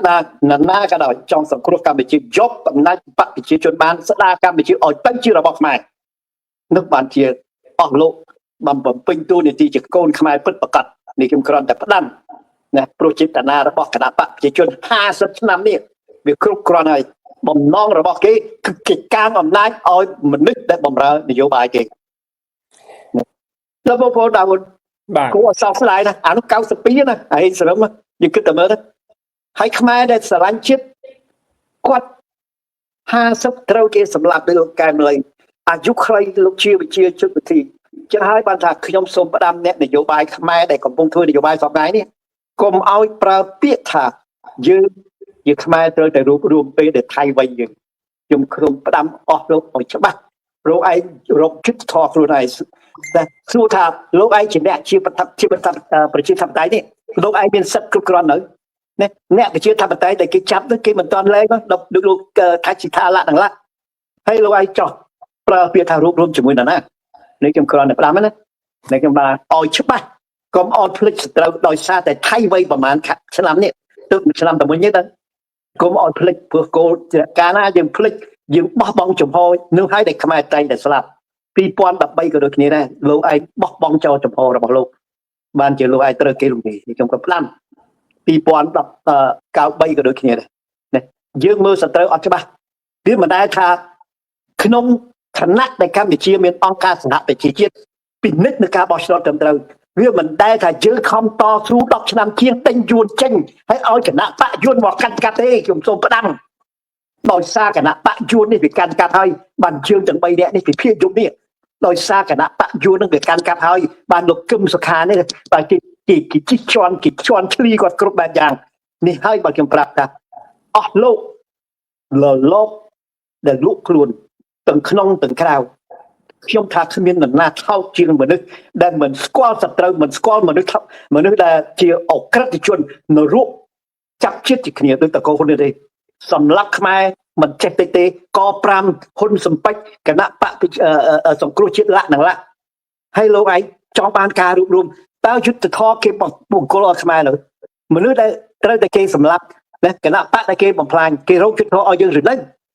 ណាកុំឲ្យភ្លេចចំហណាកាលណាដែលយើងភ្លេចចំហនឹងហើយបានជាប្រវត្តិសាស្ត្រវាចិត្តតែដើមមកដដែលណាទឹកដីខ្មែរកាន់តែរួយទៅបាទអរគុណចាស់លោកជាថាហ្នឹងហើយប្រវត្តិសាស្ត្រគេថាវល់ដូចតនតែវល់ជំដដែលលោកអូនដាហ៊ុនមើលយួនធ្វើគេច្បាស់របស់ប៉ុនគេណាគេប្រੂបរួមខ្មែរក្រមក៏ដូចគ្នាដែរគេកំចាត់ខ្មែរក្រមហើយណាហើយបានគេរួបរวมជាមួយនឹងយួនខាងជើងខ្មែរក្រមណាដែលស្រឡាញ់ជាតិគេបំចាត់ចោលក្នុងកម្ពុជាដូចគ្នាដែរបកពីណាបកប្រជាធិបតេយ្យថាបុគ្គលណាដែលស្រឡាញ់ជាតិអ្នកខាងប្រជាធិបតេយ្យណាគេសម្លាប់ក៏គេសម្លាប់ដូចលេខកំចាគេចាប់គេចងដាក់គុកណាដោយលោកថៃជីថាបាទចឹងបានន័យថាម៉េចគេរួបរวมមនុស្សណាដែលស្រឡាញ់លៀបសការៈអញ្ចឹងគេមានគោលដៅគេយើងក៏ដូចគ្នាដែរយើងមានគោលដៅគេគោលដៅគេធ្វើម៉េចឱកាសណាមានគេអាកកខ្មែរនេះខ្ញុំប្រាប់ឱកាសណាមានជាអាកកវាបានទឹកដីនេះវាស្វងគង់វងបាទនឹងជាការប៉ុណ្ណាលោកសិដ្ឋាដូចជាថ្មីនេះខាងលោកថមអន្ទូបានទៅជុំលោកកឹមសុខានឹងជុំដល់គេហដ្ឋានរបស់គាត់ក៏មិនហ៊ានលើកឡើងអំពីរបបក្រុងភ្នំពេញរំលោភសិទ្ធិមនុស្សរំលោភប្រជាធិបតេយ្យផងដូចបងសៅសេតគាត់បានលើកឡើងដែរនេះកថាហ៊ុនលោកកឹមសុខាមិនហ៊ានលើកឡើងផងបើគ្រូមិនហ៊ានលើកឡើងចម្រៀបជូនដល់អង្គការសិទ្ធិមនុស្សដែលលោកថមអន្ទូទៅដល់ផ្សារគាត់មិនហ៊ានលើកឡើងហើយសួរតើគាត់មានសមត្ថភាពអីបង្រួបបង្រួមនៃប្រជាធិបតេយ្យបើសិនជាគាត់កំពុងតែជាប់កថាទុកមិនអោយធ្វើនយោបាយផងហ្នឹងនេះដូច្នេះអានេះគាត់ថាជានយោបាយប្រជាប្រទេសហ៊ុនសែននេះដោយសារហ៊ុនសែនដល់ផ្លូវតល់ទេទៅហ៊ុនសែនដើរក្បាច់នឹងក៏មិនតែប្រជាជនគិតដឹងអស់ហើយក្បាច់របស់ហ៊ុនសែនវាចប់ហើយលេងបោកប្រជាពលរដ្ឋបានទៀតហើយគួរតែងាកក្បាលមកស្ដារប្រជាធិបតេយ្យធ្វើតាមសំណើរបស់សហរដ្ឋអាមេរិកដែលគេចង់បានបុគ្គល28នាក់នេះធ្វើតាមគេទៅក្រែងបានរួចខ្លួនបើលោកឯងមិនធ្វើតាមគេវាសនាលោកឯងបានជួបផឹកកាហ្វេជាមួយម៉ារ៉ារ៉ូនៅនីយ៉កហើយមិនយូរមិនឆាប់ទេបានផឹកកាហ្វេជាមួយពួកនោះហើយផឹកកាហ្វេជាមួយអុយដូចតេប្រធានាធិបតីពីលីពីនឹងប្រហែលជាជាងផុតទេកំថាវាសនាហ៊ុនសែនទាំងអូនទាំងកូនបានអង្គុយផឹកកាហ្វេជាមួយគ្នាហើយនេះខ្ញុំគ្រាន់តែផ្ដាំរឿងមួយណាតកោហ៊ុនចូលជើងបានវាសម្ដីវាថ្លោះជាមួយលោកសេរីជាមួយអាមេរិកគេដោយសារណាដោយសារយួនហើយនេះបើដោយសារយួនអាចការធ្វើឲ្យហ៊ុនសែនសម្ដីថ្លោះបានព្រោះសហរដ្ឋអាមេរិកក៏ត្រូវការយួនចិនក៏ត្រូវការយួនរដ្ឋសូវៀតក៏ត្រូវការយួនរុស្ស៊ីក៏ត្រូវការយួនពេលណាមហាអំណាចគេប្រកួតគ្នាណាគេចង់បានសម្ព័ន្ធមិត្តណាមួយយកទៅឈ្នះទៅភាគីម្ខាងនោះហើយតែហាណូយវាមានកម្លាំងខ្លាំងឥទ្ធិពលខ្លាំងណាយើងស្ដាប់ឲ្យស៊ីជម្រៅពេលដែលសង្គ្រាមលោកនីមួយកាលណាគេចង់យកឈ្នះចាញ់គ្នាមហាអំណាចគេតែងតែរកសម្ព័ន្ធមិត្តដែលអាចពឹងពាក់គ្នាយកឈ្នះទៅភាគីម្ខាងចឹងហើយបានជាហ៊ុនសែនសម្ដីជាណាសម្ដីវាជាជាមួយអាមេរិកជាមួយយុរ៉ុបព្រោះវាអាងរុស្ស៊ីនិងចិន អាហ្នឹងហៅតែខ្ញុំបានបាទហើយវាអាងរក្សានឹងចិនហើយវាមានយួនទៀតយួនហ្នឹងវាដើរនយោបាយចិនក៏ត្រូវអាមេរិកក៏ត្រូវអញ្ចឹងហើយបានជាហ៊ុនសែនគ្មានអាណាប៉ះពាល់វាបានទេដូចតូតេហ្នឹងគេធ្វើស៊ីទៅបាទនេះបាទអាហ្នឹងដោយសារស្អី ខ្ញុំអាងចិនបាទបងប្អូនណាហាណូយកំពុងខ្លាំងណាស់ខ្ញុំត្រូវផ្ដាំហាណូយសេដ្ឋកិច្ចវាក៏ខ្លាំងខ្ញុំបានតាមដានណាតបវាក៏ខ្លាំងទៀតចឹងហើយសហរដ្ឋអាមេរិកក៏ត្រូវការវាចិនក៏ត្រូវការវានឹងហើយបានជាហ៊ុនសែនចូលជើងបានមកដល់សប្តាហ៍បាទបាទអរគុណចាស់ណាលោកជាថានឹងឲ្យសារពេលវេលាយើងក៏ដល់ទីបញ្ចប់ឲ្យលោកយងជះទាំងមែនឲ្យបន្ថែមមកពីលោកជាថាថាក៏ចាំមានការថាក្រិតអេផ្សេងពាក់ព័ន្ធនឹងប្រធានរបស់យើងយុគនេះបាទសូមជ័យបងបាទបងនិយាយគឺថាត្រឹមត្រូវណាស់យើងមើលឥឡូវខ្ញុំឧទាហរណ៍លោកនួនសឿគណៈបកកាលនោះយើងមានដំបូងណាខ្មែរណាបាទគណៈបកជាតិខ្មែរនួនសឿហ្នឹងគេមិនមកគេថានឹងគណៈបកគេទេណាអញ្ចឹងដោយអាងតឡាការហ៊ុនសែនហើយហ៊ុនសែនទិញក្បាលហើយទីបំផុតនួនសឿទៅណាហើយណាទៅមកនៅបារាំងហ៎នួនសឿបាទនួនសឿទៅបារាំងងាប់ហើយឥឡូវអ៊ូងហួតការគេហ្វិនពេជ្រឈ្នះឆ្នោតឆ្នាំ1993ណាហើយ97គេមិនធ្វើរដ្ឋប្រហារហ៊ុនសែនធ្វើរដ្ឋប្រហារហើយគេយកអ៊ូងហួតអនុប្រធានហ្វិនពេជ្រគេយកអ៊ូងហួតលើធ្វើជាប្រធានណាដល់គេបានអំណាចអ៊ូងហួតទៅណាបាត់ក្រោយមកមិនតែគេហៅអៀងម៉ាលីមិនគណៈបកតានឹងសានគេទិញប៉ុន្តែទូទៅណាគេធ្វើតែដល់ក្រោយមកគេធ្វើដូចគ្នាហ្នឹងប៉ុន្តែចេះយើងត្រូវយល់ថាអ្នកដែលចង់បានលៀបសក្ការៈពីហ៊ុនសែនហ្នឹងមួយទៅអ្នកដែលនៅក្នុងទ្រង់ហ៊ុនសែនហ្នឹងមួយទៅក្រែងដូចថាឥឡូវនេះគាត់មិនហ៊ាននិយាយអីដូចនៅក្នុងដែល provision គេនៅក្នុងទ្រង់គេណាអញ្ចឹងបើសិនជាគាត់បានមកក្រៅប្រទេសយើងថាតើគាត់មានដែលការនិយាយស្ដីផ្ញើសារនយោបាយដូចនៅស្រុកខ្មែរទេតែនៅស្រុកខ្មែរទៅវានៅក្រោមនិមគេនៅក្នុងគុកអីខ្លាចគេចាក់ថ្នាំសម្លាប់អីផ្សេងណាគេធ្វើអំពើដែលស្អីមួយដូចថាលួចសម្លាប់លួចអីណាហើយចាំមើលគាត់មកក្រៅប្រទេសតើគាត់ផ្ញើសារនយោបាយមិនត្រឹមត្រូវខ្ញុំថាតាមពិតទៅប្រហែលជាហ៊ុនសែនដាក់ថ្នាំឲ្យមួយហើយយើងត្រូវយកបើស្អីឲ្យឱកាសមកក្រៅយកគាត់ទៅពេទ្យសិនយកទៅពេទ្យទៅគឺមនុស្សគេថាបាក់ទៅវាដាក់ថ្នាំអីទៅអញ្ចឹងយកមកពេទ្យហើយចាំទៅនេះគាត់ពួកកុម្មុយនីគេថាចេញពីគុកហើយម្នាក់ហ្នឹងយកមើលសិតតែចេញហើយមិនថាតែបាទមិនថាអីសំបីតែហ៊ុនសែនក៏ពួកនឹងចាក់ថ្នាំដែរមិនឃើញវាឈួតទេវាការនិយាយរបស់វាហ្នឹងវាអត់មានចំណេះចេះដឹងទេឲ្យហ៊ានអ្នកកសែតគេសួរច្រើនឃើញអាញទៅអដិញលងវែងខ្លួនឯងទៅសួរឯងទៅពួកហ្នឹងសិតតែគ្រឿងញៀននេះពួកហ៊ុនសែនពួកអដិញហ៊ុនតូពួកហ៊ុនស្អីគ្នាហ្នឹងពួកហ្នឹងគេថាគេសិតតែឲ្យស៊ីបាយកុម្មុយនីហើយណាគេឲ្យចាក់ថ្នាំកុម្មុយនីបានវាអញ្ចឹងបើវាខ្មែរវាមិនធ្វើអញ្ចឹងទេពួកហ្នឹងសិតឆ្កែយួនទាំងអស់អញ្ចឹងអាមេរិកកាំងគេដឹងច្បាស់ហ่ะគេថាពួកនេះវាបោកតែអាមេរិកកាំងដូចសង្គ្រាមនៅវៀតណាមអញ្ចឹងណាសង្គ្រាមនៅយួនខាងជើងយួនខាងត្បូងជ្រោះគ្នាណាទីបំផុតចប់សង្គ្រាមយួនហ្នឹងជឿនលឿនដោយសារវាបោកអាមេរិកកាំងបានឥឡូវនេះអាមេរិកកាំងអត់ឲ្យបោកទៀតទេគេដឹងថាពួកហ្នឹងកំពុងតែបោកគេហើយអាមេរិកកាំងធ្វើនយោបាយលើកនេះទីណាដែលមានចិនកកកាយទីនោះមានអាមេរិកទៅជួយរំដោះហើយស្រុកខ្មែរនេះកាលណាអាមេរិកកាំងចេញមុខហើយប្រទេសណាក៏ចេញមុខតាមអាមេរិកកាំងដែរអញ្ចឹងបានសប្តាហ៍ថ្ងៃនេះគេភ័យណាសញ្ញាកុងប៉ារី$23ឆ្នាំ1991ណាសំបីសុកទូចក៏ចេញដែរគេថាហេអស់សុពលភាពលោកយងផាត់បងអូនសុភាគាត់បានលើកឡើងថានៅមកសំងដូមួយទៀតបាទមកសំងដូយើងមើលគាត់នឹងមេបាគាត់បើកក្លឹបបើកអីនៅប្រទេសបារាំងគាត់ចាស់អង្គុយគេពាក់អញ្ចឹងសិតតែពួកដោយលោកប្រធានថាយកអាឡប់តែអាឡប់អ្នកដែលថាបណ្ដាហ៊ុនសែនសិតតែពួកអាឡប់សិតតែពួកអាស្រីក្លៀនអដៃញ៉ាស្អីលៀបសការៈណាពួកហ្នឹងបើយើងនិយាយទៅក្រិតជនដែរពួកហ៊ុនសែនជាក្រិតជនបើគេកាត់ទោសគេថាកម្រិតទី1ហើយក្រិតជនហ្នឹងគេថាមានទី1ទី2គេថា manslaughter ហ្នឹងកម្រិតទី2អញ្ចឹងពួកហ្នឹងក្រិតជនទាំងអស់ឲ្យតែហ៊ានគ្រប់គ្រងហ៊ុនសែនហ្នឹង ដូណាល់ត្រាំបញ្ជូនទៅស្រុកខ្មែរទាំងអស់ហ្នឹងឯងអត់រត់អត់រួចទេកុំឲ្យថាបើហឺនឯណាផ្លាយ លោកយងផាត់ថ្មីនេះក៏អាមេរិកទៅតែគេថាដល់ហូតសញ្ជាតិ10នាក់ឲ្យដេញទៅស្រុកវិញដោយសារគាំទ្រកុម្មុយនីសបាទ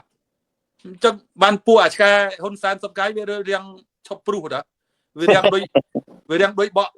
វារៀងដូចបកកតុយវារៀងដូចស្ងាត់ទេបាទមួយបាទឲ្យព្រុសខ្លាំងឲ្យតែព្រុសខ្លាំងហ្នឹងគេថាទៅដោយពួក10នាក់ហ្នឹងឯងវាដឹងហើយចំពោះប្រទេសកម្ពុជាវិញអ្នកណាក៏ដោយឲ្យតែមានពាក់ព័ន្ធជាមួយនឹងពួកមេអកតកម្មឆបោកនៅកម្ពុជាហ្នឹងបិទទឹកតការទាំងអស់មិនឲ្យតែជន់ទឹកដីអាមេរិកទេមិនត្រឹមតែបុគ្គលទាំង28នាក់ទេអ្នកដែលពាក់ព័ន្ធជាមួយនឹងបុគ្គលអស់ទាំងហ្នឹងក៏មិនអោយទឹកតការចូលអាមេរិកដែរដឹងលោកដូណាល់ត្រាំហើយនឹងលោកអតីតក្រសួងការបរទេសអាមេរិកលោកម៉ារីស្អីអូហ្នឹងក៏រៀនពីខាងណារៀនពីខាងកុម្មុយនីឲ្យយើងសេរីគេចាប់យើងដាក់គុកគេបាញ់យើងលួចយើងអញ្ចឹងអញរៀនពីឯងដែរហើយកុម្មុយនីអត់មានឯងមកផ្សាយពាណិជ្ជកម្មកុម្មុយនីមកបញ្ចុះបញ្ចូល lobby ពួកកុម្មុយនីទេពួកឯងធ្វើឲ្យប្រទេសឯងហ្នឹងអន្តរាយអញ្ចឹងគេចាប់ផ្ដើមរៀនពីពួកកុម្មុយនីបង្ហាត់គេហើយឥឡូវហ្នឹងណាគេឲ្យរួចខ្លួនទេហើយដូណាល់ត្រាំមិនមែនដោយរ៉ូណាល់រីហ្គិនទេរ៉ូណាល់រីហ្គិនគាត់ថាក៏បារម្ភខ្លាចកុម្មុយនីស្អីដល់ពិតឡើងអាណត្តិគេឃើញមិនតែបាន2ឆ្នាំហ្មងអាកុម្មុយនីនៅជុំវិញផ្ទះគាត់ហ្នឹងដោយរឿងស្ងាត់អស់លីងហើយឥឡូវលោកដៃមកដេញអាស៊ីយើងទៀតហើយអាស៊ីយើងគាត់ថាកំរើកណាគាត់លូកដៃហើយអាមក17ពេល18ទេនោះតាមហើយពិភពលោកតាមតែគាត់ហ្នឹងយើងមើលនៅអ៊ុយក្រែនគាត់ហ្នឹងកុំតែបានចូល Biden លូកដៃអន្តរជាតិអ្នកហ្នឹងមិនគ្រប់គ្រងការទេអាមេរិកអ្នកនាំគេទៅមុនដែរអញ្ចឹងពួកនេះឲ្យឃើញអាមេរិកទៅណាហើយប្រធាន UN ទៅតាមគេអញ្ចឹងអរិញគេមិនឲ្យពួកហ្នឹងកកាយធ្វើអរិញព្យុះធ្វើភ្លៀងទៀតទេអញ្ចឹងអ្នកប្រជាធិបតេយ្យប្រជាជនខ្មែរត្រូវមានសង្ឃឹមកុំអស់សង្ឃឹមព្រោះឥឡូវនេះគេថាជាឱកាសមួយដែលយើងត្រូវរួមគ្នាចិនកពួកកុម្មុយនីអត់មែនរួមគ្នាគ្រប់គ្រងពួកកុម្មុយនីទេយើងហ៊ុនសែនសម្លាប់ខ្មែរជិត50ឆ្នាំហើយហើយដែលថាហ៊ុនសែនសម្លាប់ពួកហ៊ុនសែនជាឆ្កែរបស់យួនកុម្មុយនីជាឆ្កែរបស់ចិនកុម្មុយនីជាឆ្កែរបស់រុស្ស៊ីណាដូចខ្ញុំនិយាយមែនដែលខ្មែរយើងដែលថាបញ្ជូនទៅជួយវាយជួយរុស្ស៊ីវាយប្រឆាំងជាមួយអ៊ុយក្រែនហ្នឹងណាងាប់គេឲ្យ 2000 ក្នុងមួយខែហើយឥឡូវបញ្ជូនដល់គាត់មានកូនប្រុស2បញ្ជូនទៅមួយទៀតហើយគាត់បានអាបងហ្នឹងបាន2000ក្នុងមួយខែងាប់ណាប៉ុន្តែអរិញទាហានយើងដែលថាស្លាប់ដេញការវាយទៅដៃឆ្លៀនពៀនអត់មានឲ្យអីបន្តិចឆ្លៀនយកដីធ្លីទៀតអញ្ចឹងគេថាហ៊ុនសែនកំពុងតែបំរើដេញបរទេសឆ្លៀនពៀនដូចបរើយួនបរើរុស្ស៊ីបរើចិនវាមិនមែនជាខ្មែរទេពួកហ្នឹងយើងកុំគិតថាហ៊ុនសែនជាខ្មែរបើវាខ្មែរវាមិនដែលបើកទ្វារឲ្យពួកអក្រិតជនឲ្យពួកដេញកុម្មុយនីសចូលពេញស្រុកខ្មែរធ្វើដេញរូបសំណាកយួនឲ្យខ្មែរយើងថ្វាយអង្គមឲ្យខ្មែរយើងគោរព7មករាអានោះវាមិនមែនខ្មែរទេយួនហ្នឹងគេនៅលើទឹកដល់គេឲ្យនៅឡានគោកមកគេធ្វើផ្ទះគេដាក់ខ្សែភ្លើងគេដាក់ភ្លើងភ្លឺចិញ្ចាចគេមានសាលារៀនមានមហូបអាហារគ្រប់គ្រាន់ដល់ខ្មែរយើងជនភាគសឹកជាពិសេសជនអរិយក្រុមគ្រួសារទាហានអត់មានអីយើងមើលសំបីប្រព័ន្ធនៅភ្លើងក៏មានប្រាក់ឧបត្ថម្ភដែរវាសម្រាប់ខ្មែរណាពួកនេះណាអញ្ចឹងចាប់ពីថ្ងៃនេះទៅយើងត្រូវនាំគ្នាអរិញប្រឆាំងជាមួយពួកផ្ដាច់ការឥឡូវនេះអាហ៊ុនសែនវាដូចថាចោះទឹកកពើឡើងលើខ្លាវាត្រឹមត្រូវវាកំពុងតែចំោកអីកុំឲ្យលាក់វាកុំឲ្យ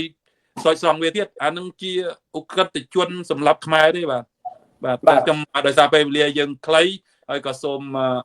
អរគុណដល់វាគ្មិនយើងទាំងពីរហើយសូមអរគុណដល់បងប្អូនជនរួមជាតិក្នុងប្រទេសក្រៅប្រទេសផងដែរបាទ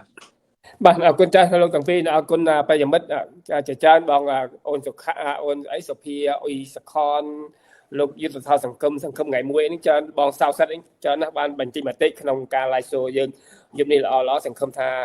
ជួយចែកចាយនៅshow មួយនេះដល់បងប្អូនដទៃផងដែលគាត់មិន